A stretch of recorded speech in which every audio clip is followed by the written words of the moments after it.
guys, what's going on? It's Ash here coming at you today in Raid Shadow Legends. As you can see, I am joined by my buddy Chosen from Showfly Elite. Chosen, what's up, man? How you doing? What's going on, Ash? Good to be here. Thanks for having me. Good to have you, dude.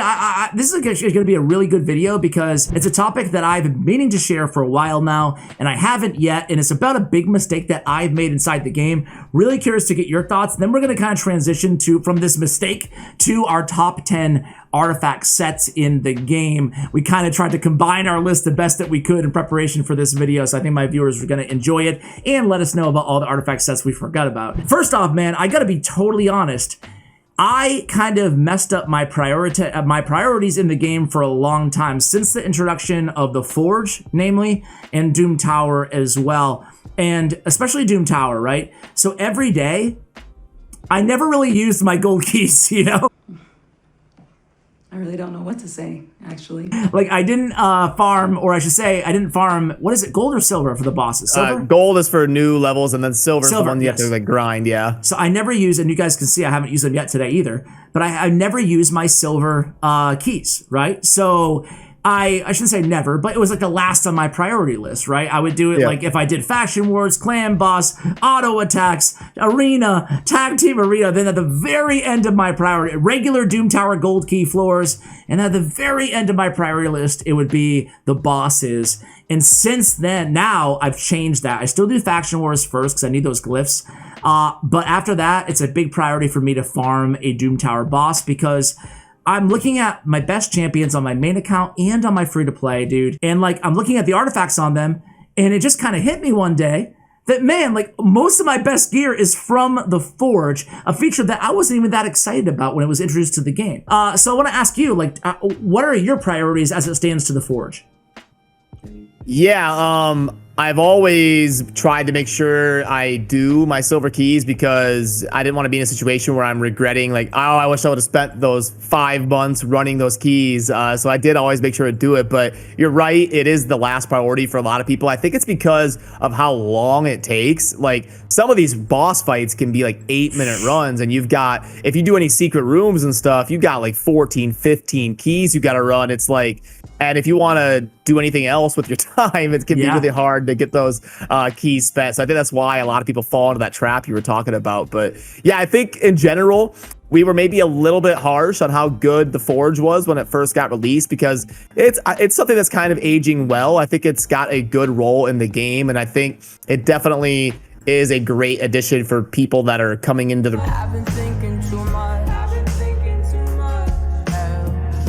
raid community now as opposed to when we did without having the Forge. Yeah, definitely. And even on my free-to-play account, like, all my best gear is from the Forge, you know? Yeah. It's difficult to farm the resources to, you know, to use it, but at the end of the day, it's where a lot of my gear comes from. Like, my best gear, certainly, Perception being, you know, so huge, especially in the early, well, everywhere in the game. Perception definitely going to make our list. But yeah, man, so now I've reprioritized. So you try to do it every day?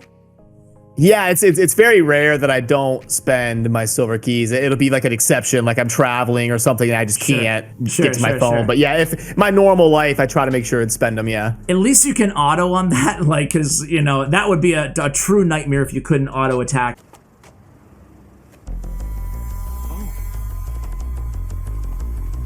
Fantastic. But yeah, man, we're in agreement here for sure. So let's just get to the list here. So now that we have prioritized, and I totally hear you, by the way, in terms of it being like, sometimes you're looking at like an hour plus, and it goes back into the whole raid becoming a job type thing. So yeah, not a fan of that, but at the end of the day, I do think it's worth it if you want good gear, you know?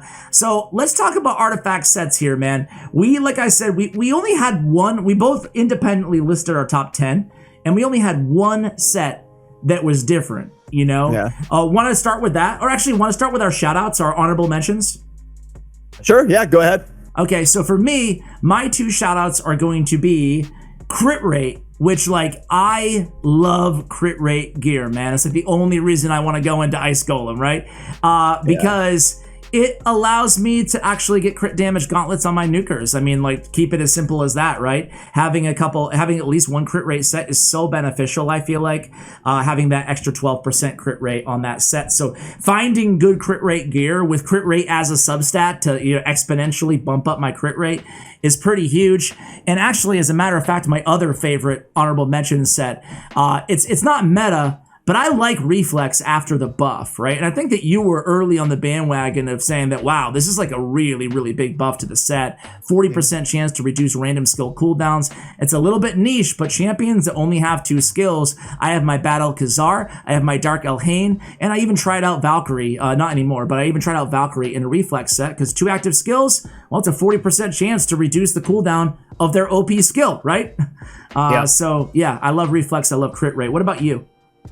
Yeah, I agree with you on the Reflex. That was going to be one of mine, one of my shoutouts. The other one that I would go with would be the Untouchable set, just because it's so good in like the later stages, the more end game arena. Like you can actually like nuke down Torment teams, and there's just I could go on and on about the usefulness of the Untouchable set. So I would definitely shout that one out. It's just a set that's not super good for like early game and maybe mid games, and it's really hard to get enough of it to kind of slot in and need that role, but it's definitely an amazing set. And a lot of times you'll see some of the more end game players grinding the Scarab with their silver keys because they want to be able to forge all that Untouchable gear.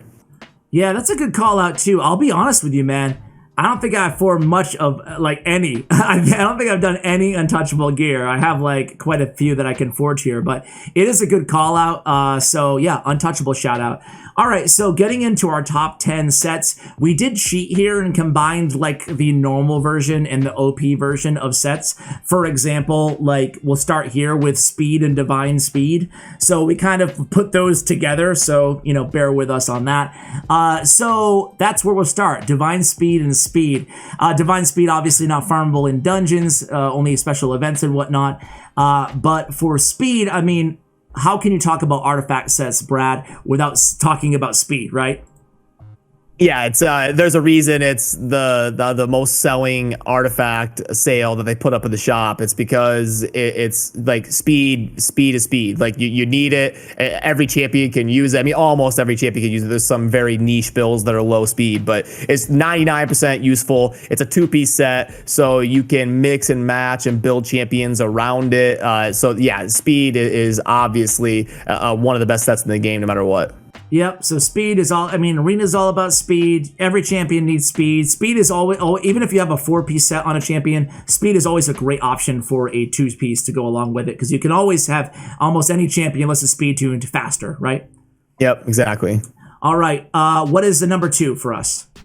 No particular order, by the way, but like, just our top 10. Sure, yeah, I would probably give a nod to Swift Parry. Sure, it's a worthy nod, I feel like. Yeah, I can make one Swift Parry piece right now, man. I got 10 core hammers or 12. So here we go. We're gonna try for it. Gonna go. Oh, you're just gonna go for it live, huh? Yeah, I'm gonna go for it live. Hey, I never use type charms. Do you ever use these?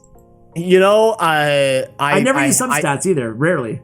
If I do use my charms, I use it on like Swift Parry. Yeah. Okay. So what would you go with? Help me out here. Well, typically I like to craft top pieces with Swift Parry because the bottom pieces are a lot harder to get really good ones of. Yeah. Yeah, so I would go with like speed substat and then rank and rarity and then a top charm like helm, weapon, or shield, because the tougher pieces to acquire I would want to use for situations that I can actually grind those. I can't grind Swift Parry, so I would try to craft top pieces with like speed substat and then rank and rarity. I hate this. I'm bored. Well, crap, Brad. The good news is we got speed and accuracy substats and resistance. The bad news is we got a flat stat HP gauntlets. So into the bin. And that's the problem with the bottom pieces. That's why they're so much harder to get, is because you got to pass that barrier of those horrible main stats. Yes, agreed. So Swift Parry, I mean, the big hot topic of Swift Parry is that endgame players, I don't want to say unanimously, but a lot of them feel like it needs a nerf. Do you agree or disagree there? Yeah, and Put you you on the know, spot. I like it's just so much RNG, and it's so annoying to have it just blatantly come down to does Swift Parry proc or not. So yeah, I get the frustration with it. So does it deserve a nerf? I think it might just be other better things. I like to go the direction of new stuff that's good or buffing other stuff than nerfing current stuff. But I agree with you. And like, listen, I'm not duking it out in platinum tier at the end of the week at 2 a.m. Personally, or 3 a.m. whatever it is. yeah, me neither. So I don't want to. Yeah. expert. So I'm not like banging the drums to have it nerfed either. Yeah. But like I guess those people would know better than us. But yeah, I do agree with you on the RNG as well. So yeah, Swift Parry. All right, next up is going to be probably one of the most popular sets in the game: Perception and Accuracy. Perception, like. Can't get enough of this stuff, right? It's so good. Getting that little bonus speed is great, but just 40 accuracy, especially in the mid game, is such a difference maker. If you put 2 of these on, if you put 3 of these on, I mean, you don't need to build too much accuracy for the mid game, you know? Yeah, when you're struggling to have good accuracy banners as a mid-game player or as a beginner player, when you don't have any great haul bonuses, you don't get that 20-30 accuracy from your great haul, and it's really tough to hit those accuracy thresholds to actually land things. Yeah, Perception is one of the best things they've added to the game in terms of getting people at least some access to help hit those accuracy thresholds, and then also get some speed, because that's another thing that's tough to get. You're trying to get speed boots. And yeah, so Perception, obviously an amazing set for really any part of the game, beginner, mid game, end game. It's just amazing. Absolutely. Yep. Perception, accuracy, they're amazing. I'm sure you run those sets on a ton of champions, right? Oh yeah, because you can never go wrong with speed and accuracy. And then even in the end game, when you've got a really advanced great haul, what that will enable you to do is go ahead and swap out to a different banner. So like you can hit that accuracy threshold that you need without the accuracy banner, because you've got the great haul and the perception bonus to go along with it. Now that frees up so many options on your builds to optimize speeds and change things around. So yeah, it's just got so many different ways to use it. Absolutely. All right, next up, Brad. Let's go ahead and start with one of the newer ones. Let's talk about Guardian a little bit. Okay, that's a good choice, man. So Guardian is a good call out. How do you feel about the set?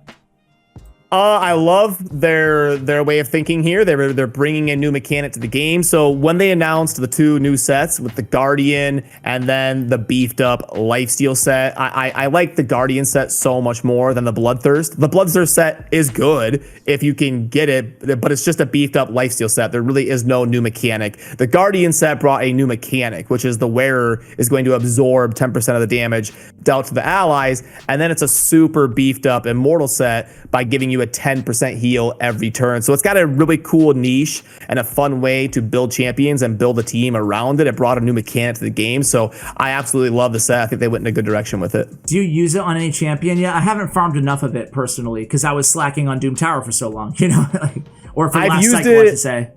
It's a newer set, so I don't have a bunch of it. The time most notably that I used it was there was a secret room that was like specific rare champions that I was finding tough for me. So what I did was I built a high HP Guardian plus Immortal tank to absorb 10% of all damage, and it made it a lot easier for me to get through that secret room without some of my more squishy champions falling over. So that was the most notable time I used it recently. Okay, I like that. Good call there. I might steal that strategy. I really regret opening my mouth and talking to you. So Guardian, next up we have, well, we'll go to the good old set. It's Relentless, the set that nobody can farm anywhere. But Relentless is really, really good. I mean, put a great champion Relentless and they're doing more great things. What else is there to say, right? Who are some of your favorite champions to put in Relentless gear? Rhodos, obviously for Arena, he can do crazy things and just start going nuts and Relentless. Cold Heart and Relentless can be super fun in the Fire Knight. Now their AI is a lot better about slamming your A1 and just shattering that shield ASAP's a couple different situations where I love to use Relentless. But yeah, it's their way of making sure that tournaments have incentive to finish high, because you typically get the top 2 getting some Relentless gear. So it's got to be a good set. That's why it's good. That's why it's It's got the extra turn mechanic, but yeah, obviously it's an amazing set. Yeah, two of my favorite champions to go in Relentless are Vrask, just getting more heals, right? Yeah, and I also build my Reliquary Tender in a Relentless as well because just getting more cleanses and more heals is never a bad thing on that A2. So yeah, totally. We're both in agreement. The Relentless is a pretty special set. I like support champions, as you can tell by both of those in Relentless Gear. Let's see. Next up, you're up.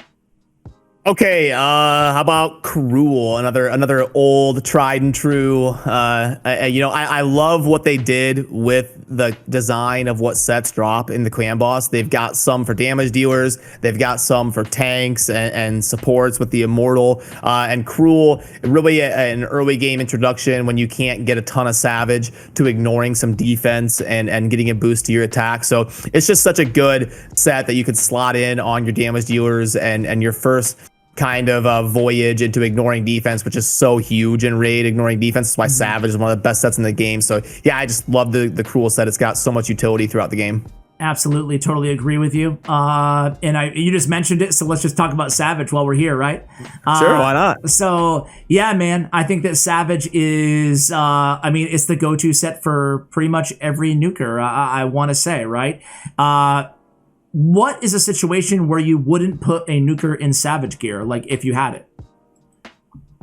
Some of the end game Doom Tower stuff, they've got so much defense that ignoring defense doesn't really get you to the threshold of getting much of a bonus from it.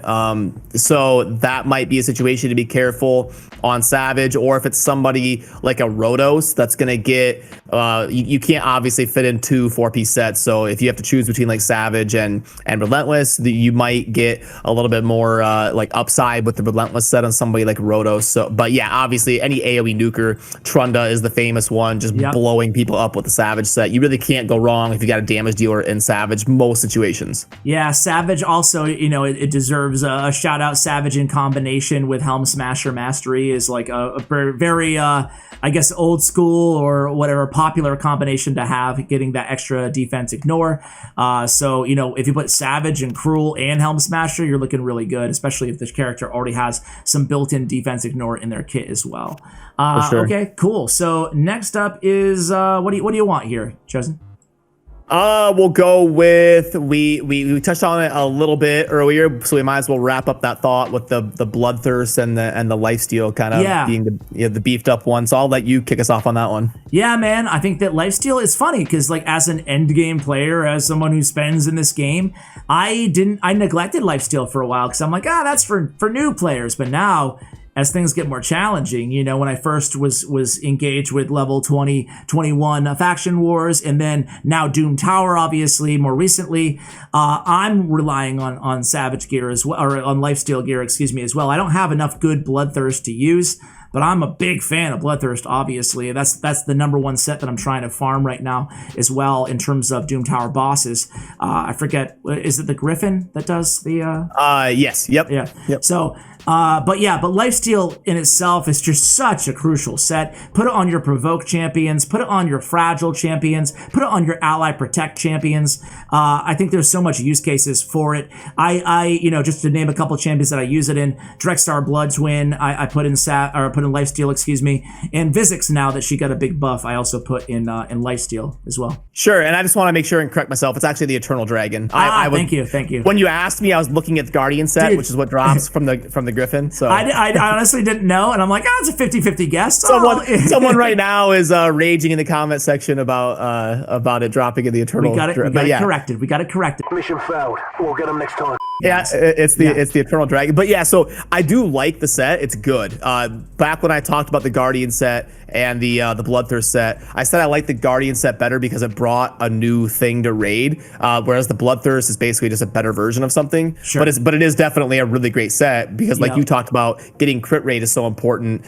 and then obviously the Lifesteal set's so great, we're like combining the two into one set, so obviously it's very strong. 100%. And I lean even heavier. I'm showing you like my main account right now, or my viewers I should say, my main account right now, but I lean even heavier on my free-to-play account. Like obviously as free-to-play, you need every I say this not like super serious, but you need every gimmick you can get, right? Any advantage that you can get from artifact sets, I think it's really important. So I run as many characters as I can, any damage dealers in Lifesteal on my free to play as well, like namely Kale, to start things out. So that is that. We have 2 more left. You wanna go? Yeah, we'll dive into Shield, I guess. My fave. So that's your fave. This was the one that wasn't on. Like, I didn't have. What did I not have on my list? I didn't have Guardian, I didn't have Guardian in my top 10, which I probably should have. Now I feel dumb. But you didn't have Shield in your top 10 either. That was our only difference when we kind of combined lists. Yep. But I just love Shield, man. Like, either early game players, it's a great for progression. And end game players is great for like arena, and it's great for maximizing seer damage, and it's great for a number of different things as well. What are your thoughts on Shield?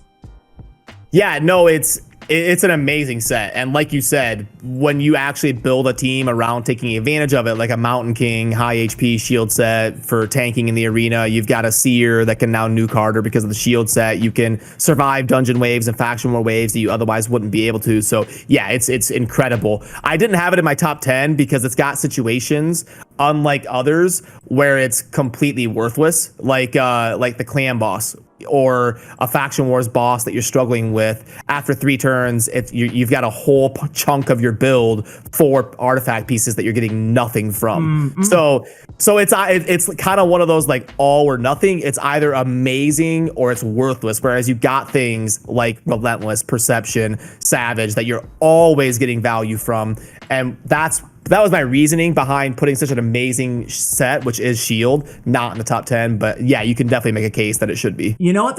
I didn't think you'd come up with any good reasoning, honestly. Like, I'm like, dude, how do you not have Shield in there, bro? But you know what, dude? I think that's a very valid point. It's only 3 turns, and then you're wasting 4 artifact slots on it if you don't need it for more than 3 turns. But I still love Shield so much. For me, it's one of my fave sets. Okay, the last one we have is Stun, man. So Stun is another one of those sets like Shield that you can just get a lot of value from in terms of progression, right? Because if you can't beat a team, what other way than to take care of them by just stunning them the whole time, right? So Bellower, I need to put some speed boots on my Bellower here. Now hold on. Change is coming. Any AoE champions are really great fits for Shield, or multiple AoE champions are great fits for Shield. Also champions I'm a big fan of running my Soul of the Drakes in Shield too, to almost guarantee that land on the A2. How about you? Who do you run in Shield? Or Stun? Yeah, anybody with an AoE A1. I have a lockdown Tormund build that I love. He gets the CC from the freezes, and then he starts popping off with all of his A1 stuns. You pair him with someone like Ignatius, and he just starts going nuts, stunning people, freezing people, and he can be super annoying to deal with. So I like that build. And Stun is a set that's kind of aging like fine wine, because back when I started playing, there wasn't Faction Wars, there wasn't Doom Tower, and these are 2 areas of the game where Stun set is absolutely S tier. So it's aging well. It's got so much utility, and it's got a mastery that pairs well with it to buff up the chance, take it from 18 to 23. You can make it super suppressive. So yeah, Stun set, it can really help you progress and lock down those waves. Absolutely. Like, case in point for me, I'm showing, I don't have her in it right now, but I ran Sinesha and Skullcrown both in Stun, and that really helped me out a ton in Knights Knight Revenant faction crypts. I would not have been able to do it without that. That's for sure. Yep. Sinesha Stun set is one of the more popular things to use in Night Rev. It's so good. Yeah, I think that a lot of Faction Wars at the time that I did it, which is a while ago now, I would not have been able to had I not abused Sunset, in a lot of areas. So big shout out to that set. So I think that's it, man. Is there anything like super obvious that we're forgetting? I guess Immortal, Yeah, and it's tough. It's hard to make it. Yeah. There's a lot.